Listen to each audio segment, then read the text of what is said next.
Sir आज हम lab task number 2 कर रहे हैं। इसमें टास्क नंबर 1 है हमारा कि हमने डिस्क्रीट सिग्नल प्लॉट करना है। उसमें हमें ये तीन values n0, n1 and n2 given है। हमने n की रेंज n1 से n2 तक रख दिया है, यानी कि हमारे पास जो x एक्सिस की वैल्यूज़ होंगी वो -3 से 3 तक होंगी सिर्फ, और x की क्या वैल्यू सेट कर दिया हमने, x n minus n zero is greater than n equals to zero.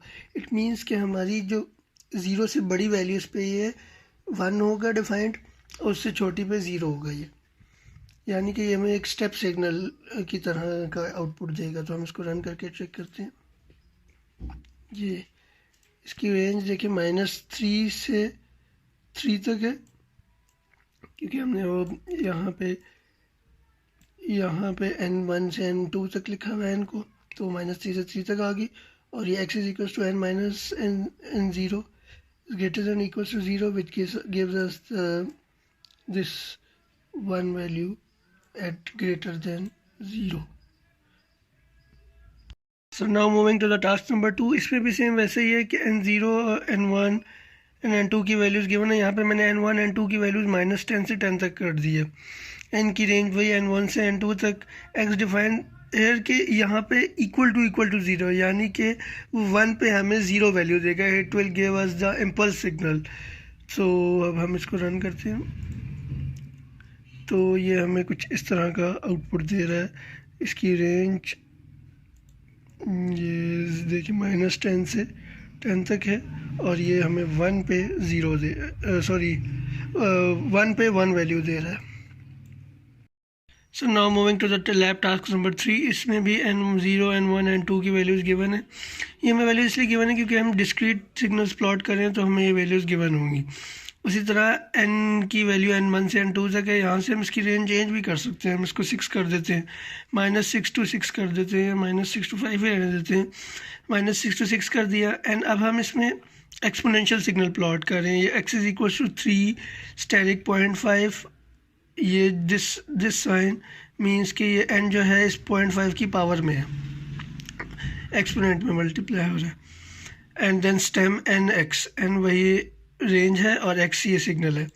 अब ये इसमें इस x में 3 क्या है, 3 is an amplitude, 0.5 is for decaying exponential.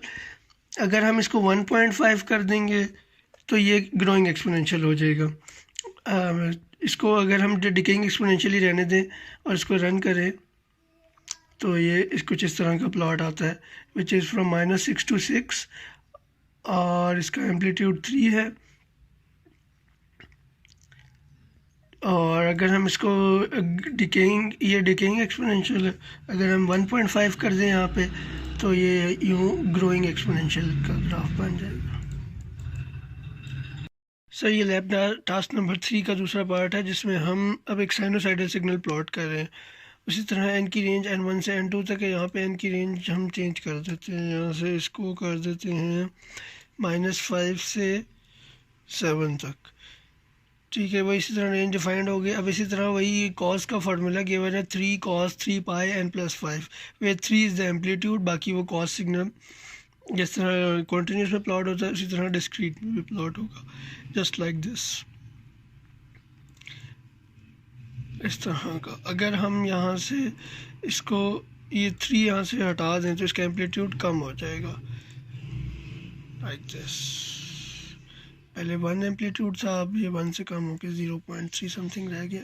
जो रेंज इसकी है कि वही -5 से 7 तक है। सो नाउ ये लैब टास्क नंबर 4 है। इसमें हमने n की वैल्यू -5 से 10 तक गिवन कर दी है। x जो है 0 1 to 5, फिर 1 एंड 0 1 to 10। इट मीन्स कि हमारे पास ये -5 से लेकर -1 तक ज़ीरोज़ होंगे, फिर 0 पे 1 होगा, एंड देन 1 से 10 तक फिर ज़ीरोज़ होंगे। और उसके बाद हमने स्टेम कमांड यूज़ किया है nx। जब हम इसको रन करेंगे तो हमारे पास कुछ इस तरह का आउटपुट आएगा, विच इज़ के -5 से लेके ये 10 तक ज़ीरोज़ है, और ये 0 पे हमारे पास 1 आ रहा है कि हमें एक तरह का इम्पल्स रिस्पॉन्स आ रहा है। So now this is lab task number 5। इसमें हमने बेसिकली यूनिट स्टेप की सीक्वेंस प्रिंट करानी है। इसमें हमने n की वैल्यूज़ -7 से 9 तक डिफ़ाइन कर दी। अब ये यूनिट स्टेप 0 से ग्रेटर वैल्यूज़ पे 1 होता है। तो यू में हमने देखें ज़ीरोज़ 1 से 7 तक, यानी -7 से लेके -7 से लेके -1 तक ये सारे ज़ीरोज़ होंगे, और फिर आगे 1 से लेके 10 तक सारे वन्स होंगे। 1 से लेके 10 तक, क्योंकि उसकी रेंज जो है, n की रेंज जो है वो 9 तक है।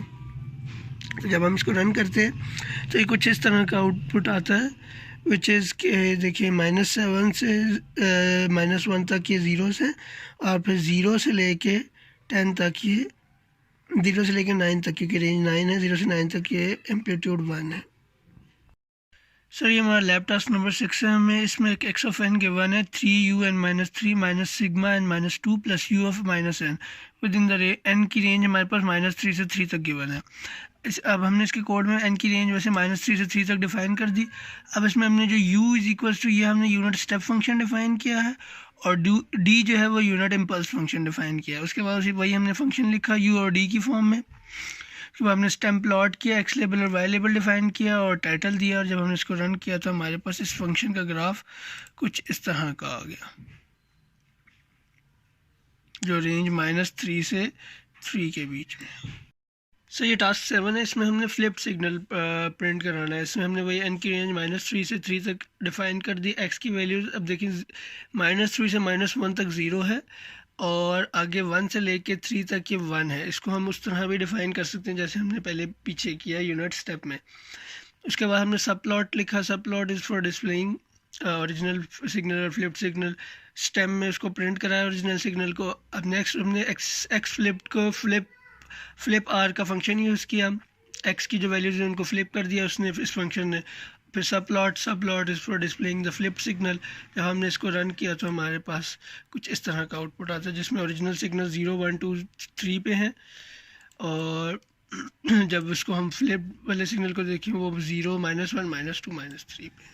सर ये हमारा लैब टास्क नंबर 8 है। इसमें हमने स्केल्ड आउटपुट प्रिंट करनी है। हमने एक सिग्नल इमेजिन किया 1 2 3 4 5 6, हम कोई भी सिग्नल ले सकते हैं। उसके बाद हमने एक स्केल फैक्टर 2 इमेजिन किया। उसके बाद स्केल सिग्नल डिफाइन किया, signal 1 colon scale factor colon and 1 से इसलिए स्टार्ट किया ताकि हमारा जो स्केल सिग्नल है वो 1 से स्टार्ट हो। उसके बाद हमने सिग्नल प्लॉट किया, हमारा जो ओरिजिनल सिग्नल है होल्ड ऑन की कमांड यूज़ की ताकि हमारा सिग्नल होल्ड हो जाए। उसके बाद हमने स्केल सिग्नल प्लॉट किया। उसके बाद हमने लेजेंड ऐड किया, हमने रन किया तो हमारे पास इसकी इस तरह की आउटपुट आ गई है। अगर हम यहाँ से इसका स्केल फैक्टर चेंज कर देंगे, लेट्स सपोज हम इसको 3 कर देते हैं, तो हमारी आउटपुट चेंज हो जाएगी थोड़ा सा और स्केल्ड हो जाएगा वो। सर ये हमारा लैब टास्क नंबर 9 है। इसमें पहली लाइन में हमें t is equal to line space, हमें ये टाइम पीरियड गिवन है 0 10 एंड 1000। उसके बाद हमने एक फंक्शन डिफाइन कर दिया y is equal to sine t, और शिफ्टेड डिफाइन कर दिया। Shifted is equal to click shift की कमांड यूज़ करके y dot comma 100 is a shifting factor. आगे प्लॉट टी वाई जो ये वाला सिग्नल प्रिंट करेगा, होल्ड ऑन की कमांड यूज़ करी जैसे हमने पहले स्केलिंग में की थी। And then plot t shifted, ये शिफ्टेड वाला जो सिग्नल है फिर वो प्लॉट करेगा।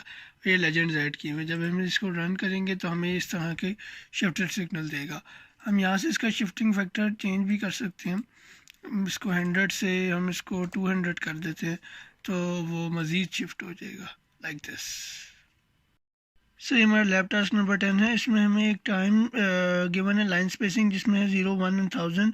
उसके बाद फ्रिक्वेंसी 10 गिवन है। उसके बाद एक सिग्नल है x c is equal to sine 2 pi f t. उसके बाद एक और टाइम गिवन है जो डिस्क्रीट टाइम के लिए 0.1, उसकी फ्रिक्वेंसी 1/t होगी, और and then t of s is equal to 0 colon t and 1। इसके बाद सब प्लॉट है, हमने प्लॉट एक्स सी, ये हमारे कॉन्टीन्यूस टाइम सिग्नल को प्रिंट करने के लिए है, जिसका टाइटल हमने कॉन्टीन्यूस टाइम दिया हुआ। स्टेम जो है वो टी ऑफ एस, जिसका टाइटल है डिस्क्रीट टाइम, वो टाइटल हमने गिवन है। बेसिकली ये ज़ीरो होल्ड जो ज़ीरो ऑर्डर होल्ड है उसको प्रिंट करेगा। जो हमारा कॉन्टीन्यूस सिग्नल होगा उसके हर पॉइंट पे हमारे पास डिस्क्रीट आउटपुट देगा। पहले कॉन्टीन्यूस सिग्नल प्रिंट करेगा फिर डिस्क्रीट सिग्नल प्रिंट करेगा उसी पॉइंट्स पे। अब जब हम इसको रन करेंगे तो इसकी कुछ इस तरह की आउटपुट आएगी। सो ये हमारा लैब टास्क नंबर 11 है। इसमें हमें इनपुट सिग्नल 1 2 3 4 5 गिवन है। उसके बाद हमने टाइम डिफाइंड किया वो 0.1 सेकेंड, और दूसरा टाइम जो है वो दूसरे सिग्नल के लिए 0.5 सेकेंड। उसके बाद ये फार्मूला लिखा हुआ है H T of H divided by T of S.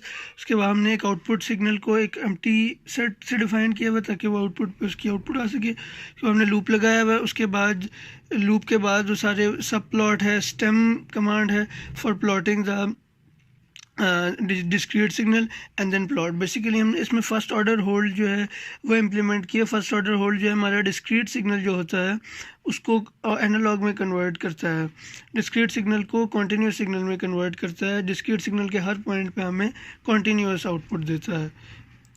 जी इसको रन करेंगे तो कुछ इस तरह का आउटपुट आती है हमारे पास, यानी इनपुट सिग्नल हमारे पास डिस्क्रीट है और आउटपुट सिग्नल हमारे पास कॉन्टीन्यूस है।